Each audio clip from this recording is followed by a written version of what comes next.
O baka may gusto lang itong sabihin sa kanya.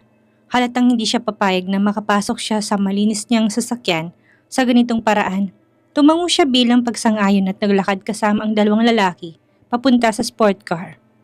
Tinted ang mga bintana kaya imposibleng may makakita kung sinong nasa loob. Biglang bumukas ang pinto ng sasakyan at bago pa ba niya mapakita ang mga mata, ay hinila na siyang ito papasok ng sasakyan. Mabilis siyang umayos palayo sa kanya dahil marumi siya at malinis ang lalaki. Napansin niyang nakaharang na ang partisyon ng sasakyan at naisip niya kung anong gagawin nito sa kanya. Ang galing! Sinusubukan mo bang maging kaawa-awa? Bigla siyang bumitaw. Umiling si Eliza at sinabing, hindi ko kayang umupo lang sa bahay buong araw at dahil wala pang kumpanyang nagpapadala ng offer na magtatrabaho ako sa kanila. Kailangan ko magtrabaho dito. Kumando ka sa akin, utos niya. Parang ibang usapan na to ah. Akala niya pinag-uusapan lang nila kung bakit siya nagtatrabaho dito. Napatingin si Eliza sa sarili niya at napuno ng isip niya na baka mabaho siya. Madumi pa ako.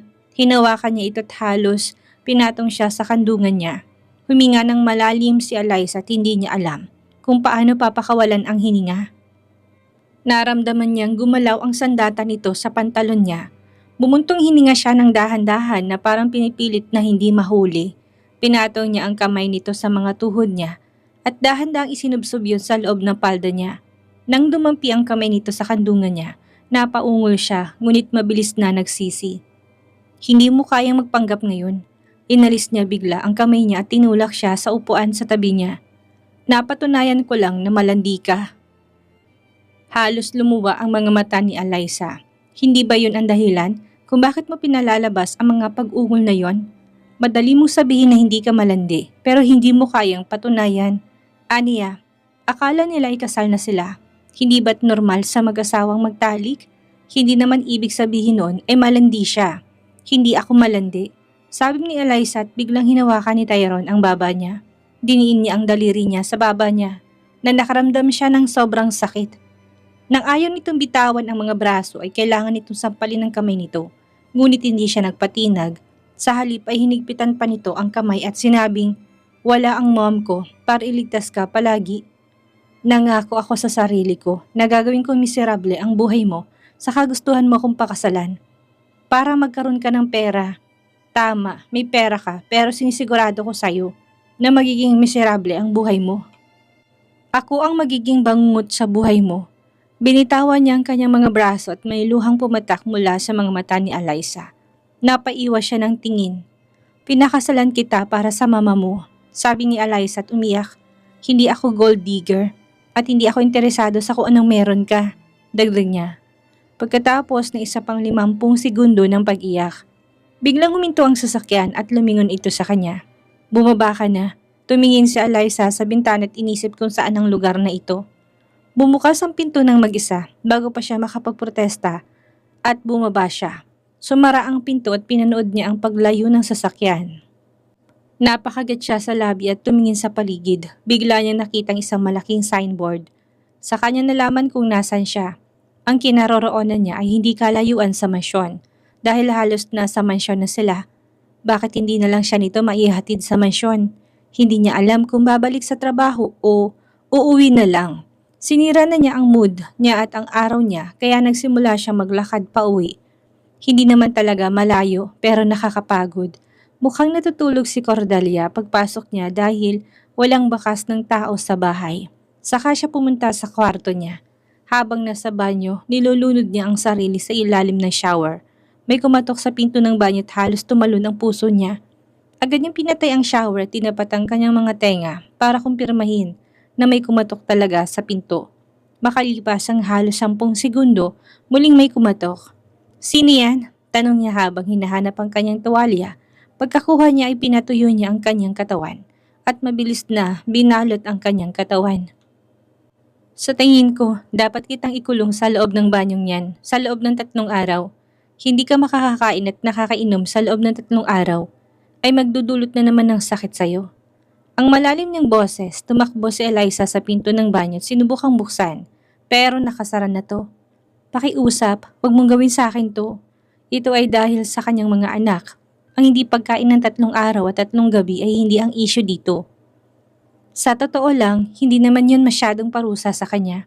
Ang tunay na parusa ay ang hindi niya makita ang kanyang mga anak sa loob ng 3 araw. Maaring hindi makayanan ng mga bata ito. Maaring silang mag-alala o malungkot.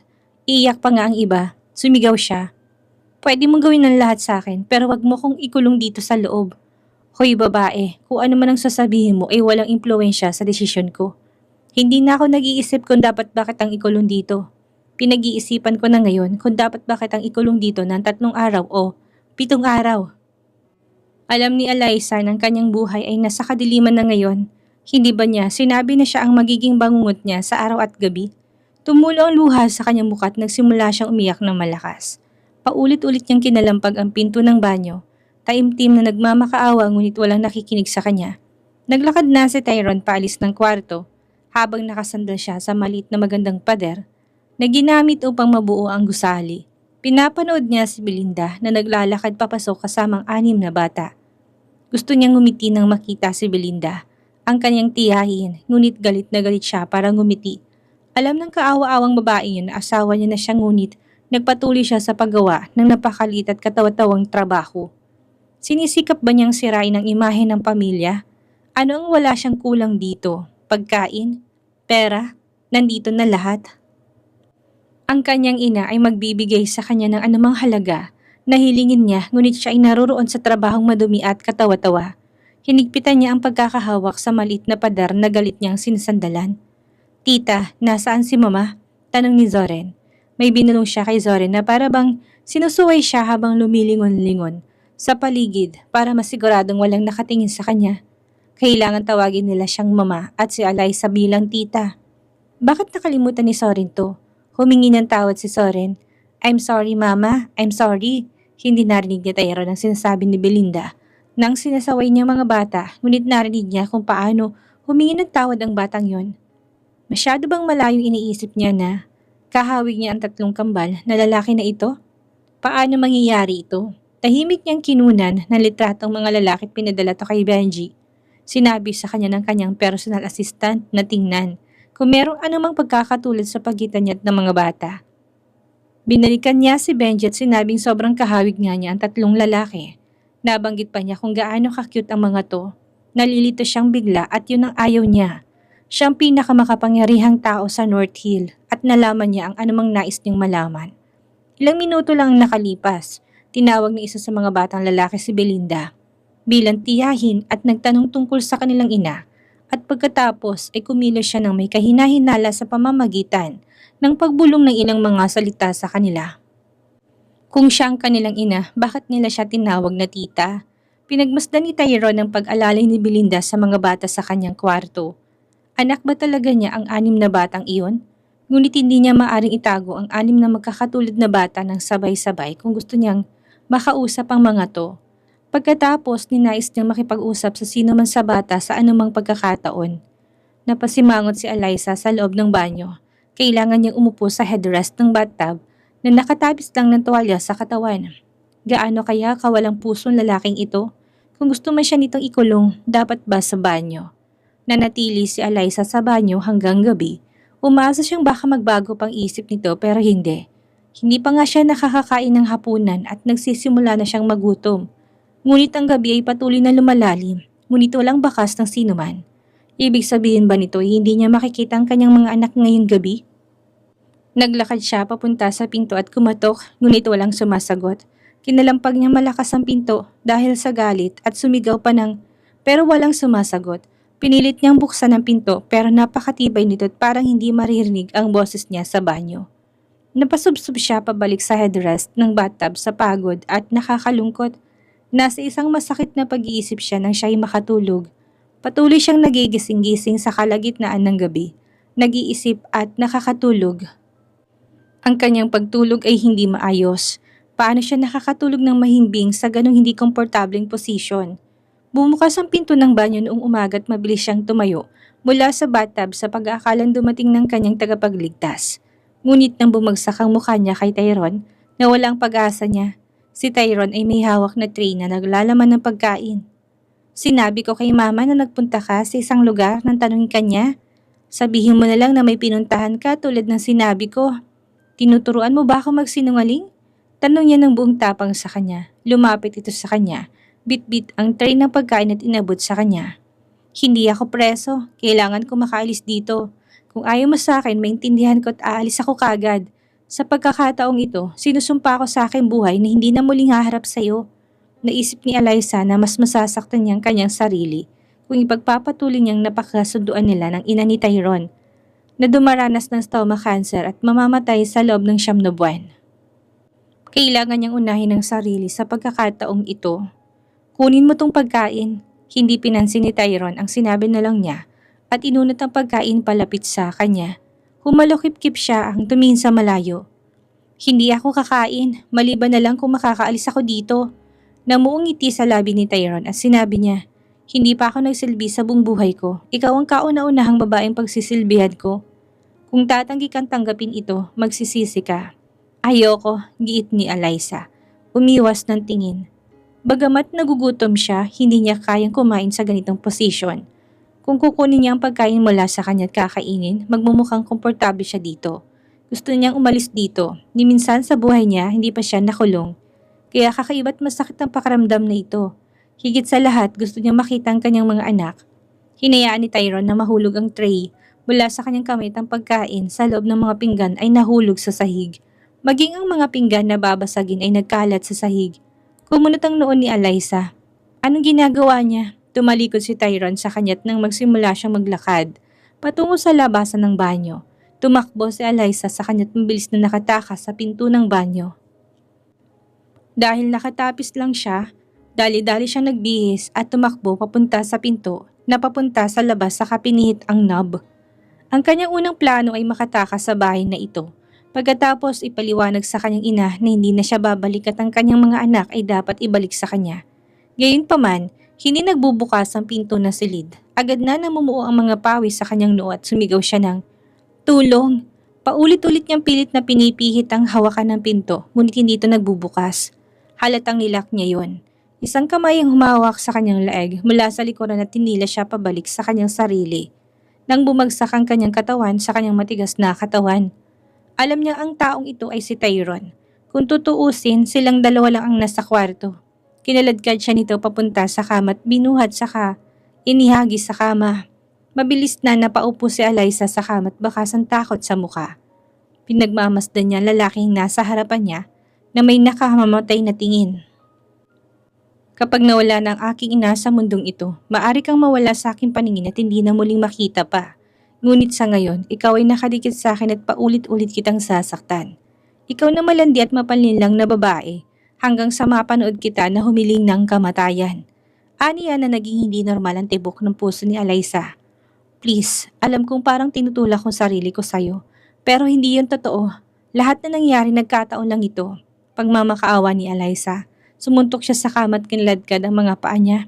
Napabalikwas siya sa kama. Hinawakan niya na mahigpit ang baba niya habang sinandal ang katawan sa kanya. Para sa pagtanggisa, pagkaing inaalok ko. Pinunit niya ang pangitaas niya dahilan para tumambad ang brasier niya. Kitang-kita ng cleavage niya at halos matunaw siya. Bagamat sila ay mag-asawa sa ngayon, hindi sila maaaring ituring bilang mag-asawa. Pakiusap, wag sa ganitong paraan. Ayaw ni Eliza na mangyari ng ganito. Ang unang beses niyang kasama ang lalaking ito na asawa niya. Umayos siya pero nakapatong ang mga tuhod nito sa tabi ng hita niya. Nilagay niya ang kanyang kamay sa kanyang sinturon at dahan-dahan itong tinanggal. Tinanggal niya ang sinturon at inihagi sa isang gilid ng silid. Napalunok si Eliza talata sa mukha nitong takot. Tumingin ito sa kanya at sinabing, "Hindi ba itong gusto mo?" Tanong niya. Umiling si Eliza, wala siyang pakialam kung makipagtalik sa kanya ang kanyang asawa. Ngunit sa malumanay na paraan. Ngunit ang lalaking nasa harap niya ay isang hayop. Isang walang puso na sa tingin niya ay gagawin mas masakit para sa kanyang pakikipagtalik. Ano bang pakiramdam? 6 na taon nang nakalipas. Masarap hindi ba? Yun ang dahilan kung bakit patuloy kang nagpapakita sa harapan ko. Upang matikman mo ko muli. Ngunit nagpanggap ka pa rin. Nilagay niyang kamay niya sa kurbata niya at muntik nang kumalas. Pero napatayo siya bigla. Kinaladkad niya ito at pinuslit pabalik sa banyo. Sinubukan niyang lumaban, ngunit mas malakas ito sa kanya. Kinailangan niyang magmakaawa. Seryosong pakiusap nito, ngunit tinulak lang siya nito sa loob ng banyo at nilak ang pinto. Bakit may tatagong iyong tunay na pakay? Gusto mo ko ulit sa loob mo at gusto kong ibigay sa'yo pero nagpapanggap ka. Magpanggap ka pa. Sabi nito at lumayo sa kanya. Napaupo si Eliza at umiyak. Sa buong maghapon, walang narinig na ingay si Eliza mula sa kwarto. Nanghihina na ngayon ang kanyang katawan dahil hindi siya nakakain kahapon ng gabi at hindi rin siya nakakain ngayon. Ngunit napagdesisyonan na niya sa kanyang puso na huwag kumain ng kahit na anong pagkain hanggat hindi niya nakikita ang kanyang mga anak kahit pa mamatay siya sa gutom. Nang sumunod na araw, bumukas ang pinto ng banyo ngunit nanatili siya sa kinauupuan niya. Masyado siyang mahina para makatayo at umaasang makikita si Tyrone dahil sa hula niya na siyang nagbukas ng pinto ng banyo. Gayunpaman lumipas ang ilang minuto at wala siyang nakitang tao kaya tumayo siya at tumingin sa pintuan. Wala siyang nakitang tao. Naglakad siya patungo sa pinto at tinulak yon. Hindi nagtagal ay lumabas siya sa loob ng malaking kwarto. Ngunit muli wala siyang nakitang sinuman. Nang makitang nakabrush lang siya, nagbihis siya ng bagong pangitaas at tiningnan ang oras. Gayunpaman, pumasok na sa paaralan ng kanyang mga anak.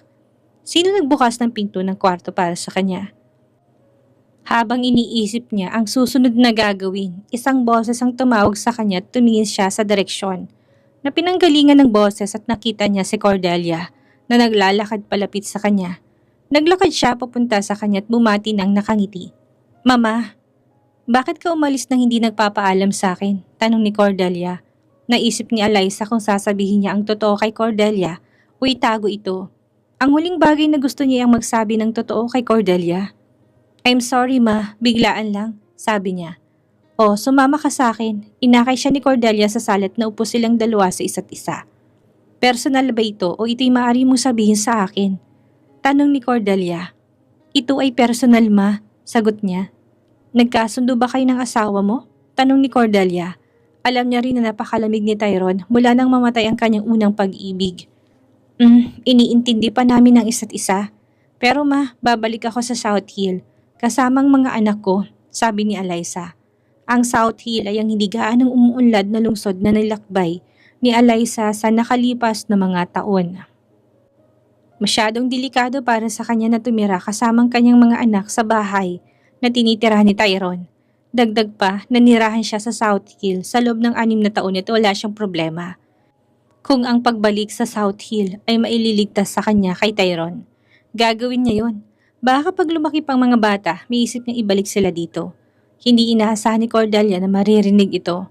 Ang kanyang nasasabik na kalooban ay humina at nagtanong siya na nag-aalala. Akala ko ba'y nagsisikap kayo magkaayos ng asawa mo? Bakit ka aalis ngayon? Ma, si Tyrone ay parang isang taong hindi pa handang magpakasal. At halatang hindi niya maaalis ang pagmamahal na meron siya sa kanyang nakaraan. Kahit pati ng babae, mahal niya, imposibleng malampasan niya ito at iyon ay talagang nakakaapekto sa akin. Sabi ni Eliza. Eliza, bakit ka sumusuko agad? Hindi pa ba sapat ang kagapuhan ni Tyrone? Maraming babaeng hinahangad na mapangasawa siya at sigurado akong gusto mo rin ang pangangatawan niya. Kunin ito bilang isang hamon na pagalingin siya at mahalin ka niya o naiisip mo na hindi mangyayari yon? Tanong ni Cordelia.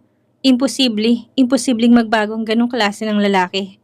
Naisip ni Eliza sa loob-loob niya ngunit hindi niya alam kung paano ito sasabihin kay Cordelia. Hinawakan ni Cordelia ang kanyang kamay at sinabing, maraming babae ang naghahangad sa posisyong ito ngunit hindi ko sila pinansin lahat. Naniniwala ko sa iyo na matutulungan mo kung pagalingin siya at sumaya sa madilim na pinagdaanan niya. Nakikiusap ako, Eliza. Huwag mong iwan ang anak ko. Tumingin si Eliza kay Cordelia ng tapat at sinabing, Ma, pasensya na po. Aalis na po ako. Ang kanyang mga karanasan kay Tyrone ay hindi pabor sa kanya at hindi niya alam kung anong posibleng gawin nito sa kanya sa susunod. Dahan-dahan siyang tumayo at sinabing, Ma, aalis na ako sa bahay na ito. Sabihin mo sa driver na huwag mag-alala tungkol sa pagsundo ng mga bata sa school. Ako mismo susundo sa kanila. Tumango si Cordelia na halos mangiyak-ngiyak. Kailangan niyang unahin ang sarili bago ang sinuman. Naisip ni Eliza, maaring makakuha si Cordelia ng ibang tao upang maging asawa ng kanyang anak ngunit ito ay napakahirap na gawain para sa kanya. Ilang oras matapos bumalik si Eliza sa apartment, niinupahan niya nang bumalik siya mula sa South Hill. Sumakay siya ng taxi papunta sa paaralan ng kanyang mga anak. Ang paaralan ay isang napaka-prestihiyoso at mamahaling paaralan. Bawat estudyanteng pumapasok sa paaralan ay mula sa pinakamayamang pamilya sa bayan. Nang dumating si Eliza sa paaralan sa pagtatangkang kunin ang mga bata, sinabi sa kanya ng gurong mamamahala sa mga bata ng mga bata ay kinuha ng isang lalaki. Isang lalaki? Halos tumalon ang puso niya sa dibdib niya. Pinagtaksilan ba siya ni Cordelia sa pamamagitan ng pagsasabi sa kanyang anak tungkol sa kanyang pagpayag na umalis? Si Tyrone ba ang dumating para sunduin ang mga bata? Kung malaman niya na anak niya ang mga bata, kung gayon siya'y tsak na mapapahamak, hindi niya alam ang gagawin niya. Tumakbo siya palabas ng school at muntik na siyang sumakay ng taxi pabalik ng mansyon. Nang magbago ang kanyang isip, paano kung hindi si Tyrone ang dumating para sunduin ng mga bata? Bagamat may 90% pagkakataon na siya yon, tumakbo siya pabalik sa loob ng paaralan at nakitang guro na naglalakad na palabas ng silid-aralan. Sinong lalaking dumating para kunin ang mga anak ko? Mr. Casper, sagot ng guro. Siyang nagsabing siyang ama ng mga bata. Sa narinig, halos pagsilaban ng galit ang puso ni Eliza. Wala na ba sa isip si Casper? Anong relasyon ang nabubuhay sa pagitan nila na nagpalakas ng loob niyang lumapit at akuin ang 6 na anak niya? Sinabi ba niya kung saan niya sila dadalhin? Tanong ni Eliza at inabot sa kanya ng gurong isang sulat na inihulog niya sa likod para sa kanya. Bakit hindi mo ito sinabi sa akin kanina? Tanong niya. Mukhang alam mo na kung sino ang dumating para sunduin ang mga anak mo. Kaya naramdaman ko na hindi na kailangan pambigyan ka ng iba pang impormasyon para nagmamadali ka. Sabi ng guro, dinala kong mga bata sa ospital para magsagawa ng DNA test sa kanila. Ang nakalagay sa nilalaman ng liham, nagmamadaling lumabas ng paaralan si Eliza. Sumakay ng taxi at inikayat pang driver ng taxi na pabilisin pa. Pagdating siya sa ospital, tumakbo siya kaagad sa DNA section at nakita niya si Casper na nakatayo sa harap ng isang babae na halatang doktor. Pareho silang may kausap. Humarap si Eliza at galit na nagtanong, "Nasaan ang mga anak ko? Ano nagbigay sa'yo ng karapatang sunduin sila at kunin sila?" Nang marinig to ng doktor na nakatayo kasama ni Casper, lumakad siya palayo at naiwan sina Casper at Eliza na magkasama. Nakakagulat na nagkaroon ka ng 6 na anak. Totoo ba? Sinong makakaalam na magkakaanak ka ng 6 na anak? Pinaboran ka talaga ng Diyos, sabi ni Casper. Yan ba ang sagot mo sa tanong ko? Galit na tanong niya. Hanggang kailan mo ba itatago sa akin ang mga anak ko? Alam kong hindi mo hayaang makipagtalik sa iyong sino mang lalaki pagkatapos mo kong iwan. So, halatang akin ang mga bata. Huwag kang matuwa. Hindi kita kailangan. Mas interesado ako sa mga anak ko, sabi ni Casper. Mga anak mo? Ngumisi si Eliza. Wala pa siyang nakitang lalaking kasing baliw ni Casper. Nagkakamali ka. Hindi ka nila tatay at hindi mo magugustuhin biruin ang tunay na ama nila, sabi ni Eliza at napangisi si Casper. Talaga? Sagot ni Casper. Magsabi ka ulit ng kasinungalingan please. Mukhang hindi mo alam kung gaano kalakas ang pamilya ko. Paano mo nalaman ang tungkol sa mga anak ko? Tanong ni Eliza. Napaisip siya sa maraming bagay pero iilan lang ang may tatanong niya. Sabi sa akin ng isang source. Napangiti si Casper sa kasinabing, kasalukuyang nasa laboratoryong anak ko at malapit nang matapos ang DNA test sa kanilang lahat.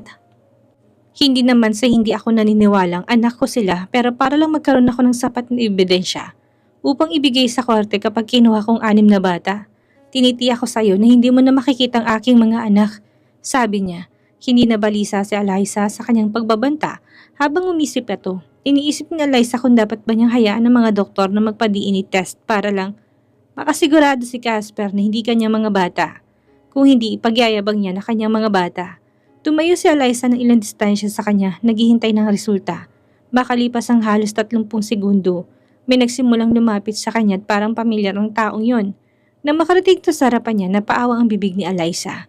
Kailangan mo sagutin ang tawag na to. Inabot ni Benji ang phone kay Eliza at tinanggap niya ito. Nakita na niyang pangalan, Mr. Tyrone, bilang caller ID. Anong ginagawa mo sa DNA department kasama ang iyong dating asawa? May sikreto ba kung dapat na malaman? Tanong ni Tyrone, hindi naging maayos ang pag-iisip ni Eliza at nabuhay ang takot sa kanyang kaluluwa. Maaring malaman ni Casper na may anak siya, ngunit si Tyrone, hindi, yun na hindi niya pwedeng malaman. Wala sikreto, sagot ni Eliza. Dahil ba hindi ko pa nasasapatan ng mahalay mong pagnanasa? Kaya nakipagkita ka sa dati mong asawa, baka mabigyan kasiyahan niya ang iyong pagnanasa. Malanding babae ka, tanong ni Tyrone. Sa panahong ito itinakda ni Casper ang kanyang tingin kina Eliza at Benji.